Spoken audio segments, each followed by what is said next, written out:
Class is now in session. I'm Professor Hockey, and today we'll be discussing the game between the Sharks and the Leafs, in which the Sharks once again lost to them 5-3, the identical score that they lost to them just about 2 weeks ago.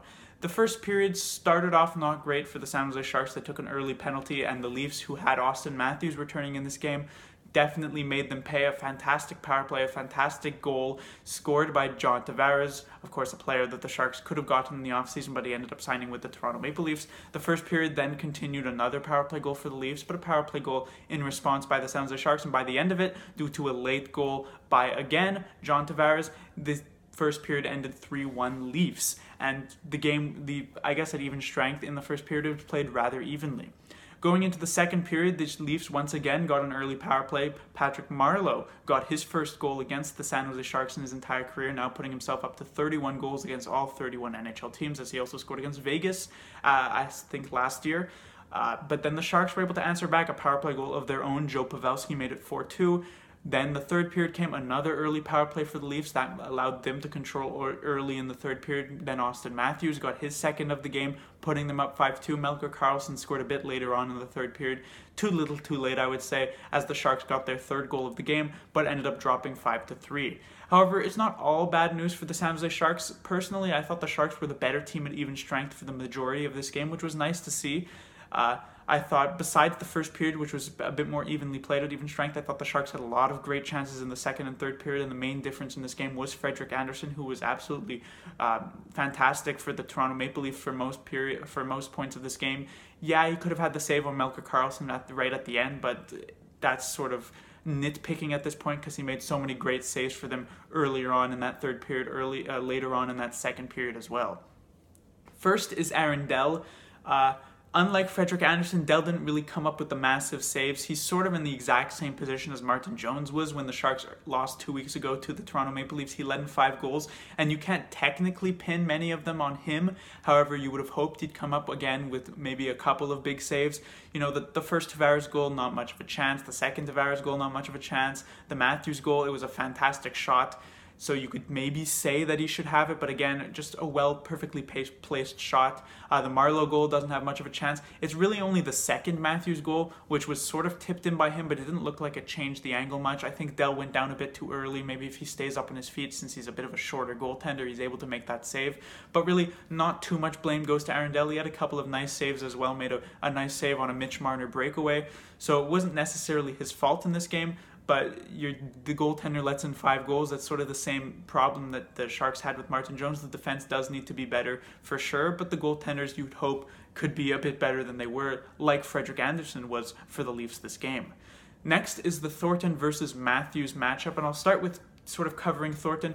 The reason a lot of people liked Joe Thornton, and I liked Joe Thornton on the third line, is because it creates some matchup issues for the other team. We saw last night the Buffalo Sabres third line. They were running with Rodriguez, Pominville, and Sabatka, and I'd say that Joe Thornton is probably better than all 3 of those players, and so Thornton's line with Sorensen and most of the time LeBanc has really been the better third line in almost all of the games that they've played in these past 2-3 weeks. Tonight, however, that was not the case. Thornton is still fantastic in the offensive zone, don't get me wrong. Thornton continues to impress in that regard, but he's not that great in the defensive zone, and tonight he was playing with Goodrow, who wasn't that great. Normally he's playing with LeBanc, who isn't that great in the defensive zone. Only Sorensen, I'd have a bit more faith in the defensive zone, but the issue was tonight is that Babcock, quite smart actually, decided to move Matthews basically to a third line position, playing him with Johnsson and Kapanen, which allowed them to get the matchup against Thornton more often than not in this game, and that was the reason why that Leafs line, Matthews, Johnsson, and Kapanen, was probably the best Leafs line at even strength. Maybe the only good Leafs line. I thought Hyman, Tavares, and Marner at even strength actually weren't that great. Marleau, Kadri, and Brown really didn't get much generated either. It was mostly this third line for the Leafs, and they had a good matchup against the Thornton line, so it's not really an issue that the Sharks are going to face most of the time this season. Not many teams can field such an all-star player like Austin Matthews onto their third line, so normally Thornton should have the matchup advantage, but I guess if these two teams meet in the Stanley Cup Finals at some point this season, or I guess, in the playoffs, then it could become a bit more of an issue, but I guess it'll be a road that the Sharks cross if they were to manage to get to that. Next is the special teams, which played a huge role in this game. 5 of the 8 goals, I guess it ended up like. 5 of the 8 goals were scored on the power play, 3 by the Leafs, 2 by the San Jose Sharks, and I don't even think either team's penalty kills were necessarily bad. You know, the Leafs power play just looked stupendous. There was some poor coverage on a couple of them. Yeah, the Tavares first goal, while it was a fantastic play between Marner, Matthews, and Tavares, you could definitely blame Vlasic and Braun a bit for leaving Matthews and Tavares alone down low 2-0 against Aaron Dell. Not much of a chance that he had.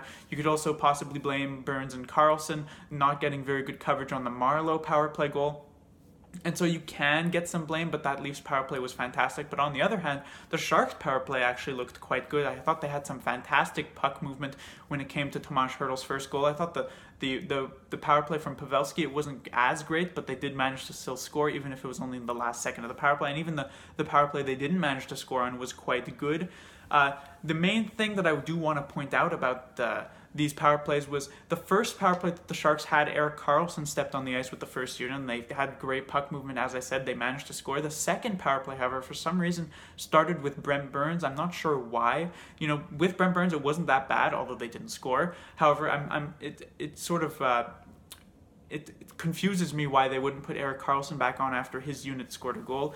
Also, Labanc, who wasn't very good this game, ends up getting punished a bit, taken off the first power play unit, I think, for the third power play, which was the one Pavelski scored on, if I'm not mistaken. Joe Thornton was put on that. He was actually quite good in that position. So some power play changes still working out for the San Jose Sharks, and maybe they'll be able to build off of this power play game, try and move on from a poor penalty killing one, as their penalty kill has been very good for the majority of the season, and build off of the power play that they had in this game. Next is Brent Burns, and Brent Burns has, you know, for the first couple of games of the season, he wasn't very good, but then I'd say for about a 17 or 18 game stretch, Brent Burns was probably the best San Jose Shark. He led the team in points. He continues to lead the team in points, but he was so good offensively, but he was also quite solid defensively, which was nice to see from Brent Burns. However, in these past 3, 4, maybe 5 games, Brent Burns has not been very good defensively, and that continued again tonight. His offensive game tonight actually was very good. I thought he had a beautiful pass on the Joe Pavelski goal. I thought he had a lot of chances get to the net, you know, a lot of chances that were tipped, but just a nice save by Frederik Andersen. However, Burns needs to clean these things up defensively. It was something that we saw earlier on in the season. It's just in these past few games it has gotten a bit rocky, so hopefully Burns will be able to bring it back as we move further on into this season.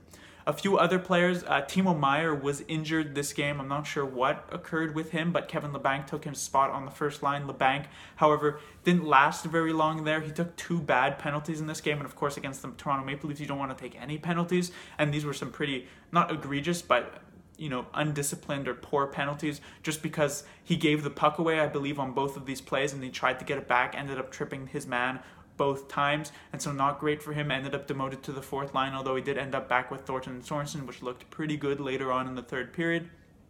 But hopefully Meier will be back. Sharks have a couple days break before they play again in Ottawa on Saturday, so hopefully he can get back into the lineup and find himself back onto that first line.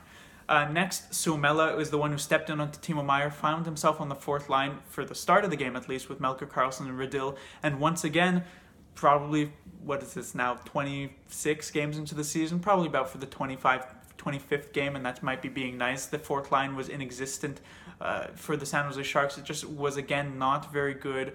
You know, Radil, Suomela, Karlsson seemed to lack complete chemistry, which isn't too much of a surprise as these players somewhat rarely play together, but still, they got hemmed into their zone a ton defensively, and so this is something that the Sharks need to get something figured out for the fourth line. You know, the fourth line is obviously not the most important part of the team. In fact, it might be the least important part of the team, but it's still an important part of the team, even if it you know, is not as important as the other ones. So you want to be able to find a good combination onto your fourth line, because at the moment it's not even that the line isn't scoring, which is a bit of an issue, but it's that they seem to be just not playing very good defense at any points at this moment. Finally, I'd like to talk about one of the players who did start on the fourth line, Melker Karlsson. He is a player who multiple times this season we've seen move up in the lineup. Normally when a player gets injured in that top 6, it's Melker Karlsson from, let's say, a fourth or a third line or whatever, who moves up into the lineup. And for the first 25 games of the season, it really hasn't done much of anything. However, in this game, Karlsson actually did impress on that first line. I thought he had some nice chances with both Hertl and Couture. He ended up getting a goal, although even without the goal, I'd say Karlsson was pretty solid. And so while I don't think Karlsson should stay on that first line by any means, unless Timo Meyer, then maybe you could consider it at least for the start of the first period or something going into that Saturday game. But hopefully the confidence of Karlsson getting that late goal in the third period could maybe bring something, an offensive light maybe, to that fourth line. That will do it for this review. However, the Sharks will be back in action in the fourth game of their road trip on Saturday against the Ottawa Senators, a matinee game.